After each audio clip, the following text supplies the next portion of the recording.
Long, long ago, there lived a poor boy in a town. When he was still a baby, his father died, and his mother also passed away when he was 13. Thus, he became an orphan. Left alone, he was completely at a loss. One of his neighbors, who ran a general store, saw him and felt pity. He brought the boy back to his store to take care of him. The boy was old enough to help with the storekeeper's work. Every day, he swept the store and made deliveries to the customers. Soon, he had won his master's trust. Several years passed, and the boy grew up to be a fine young man. He worked harder than ever. One evening, the storekeeper noticed something different about the young man. When he returned from a delivery, his breath reeks of sake, he thought. The next day, the storekeeper observed that the young man came back with pink cheeks, singing loudly. He was sure that his employee had been drinking either on his way to the customers or on his way back from work. He called the young man to reprimand him for his drinking. "You are getting drunk, aren't you? I didn't think you had any money to buy sake in the first place. Where did you get the money? Did you pilfer small change from the takings? Or have you been involved in any other crimes? I'm sorry for singing loudly. I feel guilty about it, but believe me, I didn't drink any sake. I've never forgotten how you took care of me for years. As you can see, I've been working hard to repay your kindness. The money I spent?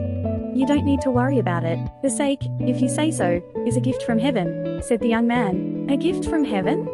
What are you talking about?" The storekeeper twisted his mouth into a bitter smile and looked at the young man with disgust. "I know you can't believe it, but I found a spring by the mountain stream yesterday. I felt thirsty after walking for hours, so when I found the spring, I scooped the water with my hands and sipped it. I can't tell you how good it was. The taste was so unforgettable that I dropped by the spring again." The young man tried to convince his master of why he had been tipsy. "Take me there if you aren't lying. Chances are we could find it, but if not, I'll never forgive you." The young man took his master to the spring, where he had drunk that tasty water. "I'm sure one sip from here will make you happy," he said, cupping his hands to offer the water to his master. The storekeeper sipped it from the young man's hands. To his surprise, it was really sake Japanese alcohol. He had never tasted such good sake before. The storekeeper happily said to the young man, "How tasty it is. I've never had such delicious sake before. Maybe I could open a sake shop to sell the best sake in Japan." Soon, he had a store built and prepared some large earthenware pots to store sake, along with tools for running the sake shop. The first thing he did was fill the pots with sake. When he finished filling the first pot,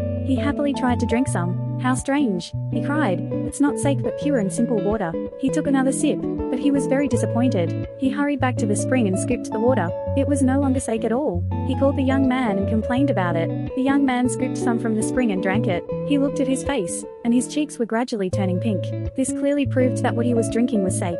The storekeeper realized something important and said to the young man, "I thought the spring was a gift from heaven for me, but actually, it was a gift for you. I'll give you this sake, shop and all these things so you can run it by yourself." As the spring hadn't dried up, the young man's business was going very well.